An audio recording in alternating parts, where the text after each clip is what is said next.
తిరుపతి వెళ్ళడానికి రైల్వే స్టేషన్‌కు వెళ్తే ట్రైన్ లేదని చెప్పి 2 సార్లు వెళ్ళగొట్టారని ఓ వ్యక్తి ఏకంగా ఆర్టీసీ బస్సును ఎత్తుకెళ్లాడు. ఈ వింత సంఘటన జనగామ జిల్లాలో చోటు చేసుకుంది. తిరుపతి పోదామని తిరుపతా? ఆ! తిరుపతి పోతుందంటే నీకు బస్సు ఎందుకు? ఆ! ట్రైన్ లేదని ఎల్లగొట్టిర్రు 2 సార్లు తిప్పి. ఆ! అయితే బస్సు కనపడదని బస్సు ఎత్తుకుపోతున్నావా? లేదు.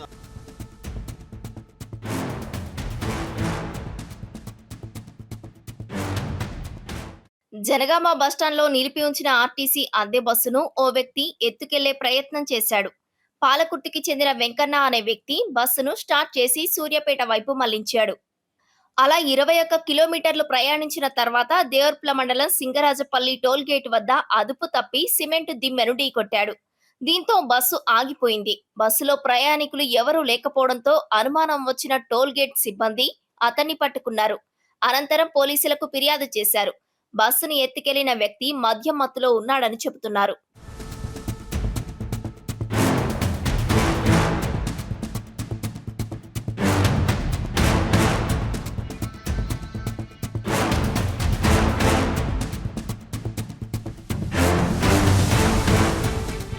నిందితుణ్ణి అదుపులోకి తీసుకున్న అనంతరం పోలీసులు ప్రశ్నించగా అసలేం జరిగిందో చెప్పుకొచ్చాడు. తన పేరు వెంకన్న అని, ఊళ్ళో ట్రాక్టర్ నడుపుతానని చెప్పాడు. ఇంట్లో చిన్న చిన్న ఇబ్బందులు వస్తుండటంతో తిరుపతి వెళ్ళడానికి రైల్వే స్టేషన్‌కు వెళ్తే ట్రైన్ లేదని చెప్పి 2 సార్లు వెళ్ళగొట్టారని, దీంతో బస్టాండ్‌కు వచ్చానని చెప్పాడు. బస్టాండ్‌లో పక్కకు ఆపిన బస్సు కనిపించడంతో ఎక్కి నిద్రపోదామని అనుకున్నానని, డ్రైవర్ సీట్లో కూర్చోగానే తాళం చేతులు కనిపించాయని, దీంతో ప్రాక్టీస్ కోసం బస్టాండ్ చుట్టూ 2 రౌండ్లు వేసినట్లు చెప్పాడు. ఆర్టీసీ అధికారి ఒకరు బస్సు ఆపి ఎక్కడికి వెళ్తున్నావు అని అడిగితే పాలకుర్తి సార్ అంటే పొమ్మని చెప్పాడని, ఇందులో తన తప్పేమీ లేదన్నాడు. తిరుపతి పోదామని తిరుపతా? ఆ! తిరుపతి పోతుందంటే నీకు బస్సు ఎందుకు? ఆ! ట్రైన్ లేదని ఎల్లగొట్టిర్రు 2 సార్లు తిప్పి. ఆ! అయితే బస్సు కనపడదని బస్సు ఎత్తుకుపోతున్నావా? లేదు అలా పండుకుందామని మామూలుగా అలా ఎక్కిన. ఆ! సీట్లో కూర్చొని ఇట్లా నిద్రపోతా అంటే ఆ! దాంట్లో ఏమో గల్లు అని సౌండ్ వచ్చింది. ఆ! తాళం చెవులు ఉన్నాయి కదా స్టార్ట్ అవుతుందని స్టార్ట్ చేసిన. ఆ!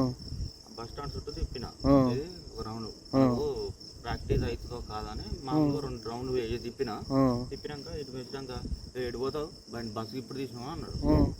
అంటే మరి పాలకొత్తు సార్ అంటే పో అన్నాడు ఆయన అంతే. ఆ! నేను అందులో మిస్టేక్ ఏం లేదు సార్ అది. హ్మ్. ఏ ఒక్కనే నువ్వు తిరుపతి పోదామని వెళ్ళావు. దేవుని దగ్గర పోదామని ఏ దేవుని ఇంకా దగ్గరికి? చిన్న చిన్న విషయాలకు ఇబ్బంది అవుతుందని తిరుపతి కాడికి పోదామని వెళ్ళిన బయటికి వెళ్ళిన. హుహు. నీకు ఎట్లా డౌట్ వచ్చింది దీనికి? నేను రోడ్లో ఉన్నా. ఆ! ఈ టైంలో మనకు బస్సులు రావుగా. అవును. బస్సులు ఎందుకు వస్తుందని ఆడితే గుద్దిండు దాన్ని. దేని గుద్దిండు? దాన్ని గుద్దిండా? గద్దె గుద్దిండు. ఆ! ఇక్కడ బస్సు దగ్గర అని చెప్పి లేచిన. సైడ్ గతంలోనూ తెలుగు రాష్ట్రాల్లో ఇలాంటి ఘటనలు చోటు చేసుకున్నాయి. అసలు బుధవారం రాత్రి ట్రిప్ ముగించుకున్న డ్రైవర్ బస్సును జనగామ బస్టాండ్‌లో పార్క్ చేసి తాళాలు బస్సులోనే ఎందుకు ఉంచాడనే అనుమానాలు వ్యక్తమవుతున్నాయి. గతంలో ఆయా ప్రాంతాల్లో ఇలాంటి సంఘటనలు జరిగినా డిపో యాజమాన్యం వీటిపై నిఘా ఎందుకు పెట్టడం లేదో అర్థం కాని పరిస్థితి. మొత్తానికి బస్సు దొరికింది కాబట్టి సరిపోయింది. లేదంటే అలానే తిరుపతి వెళ్ళిపోతే పరిస్థితి ఎలా ఉండేదో.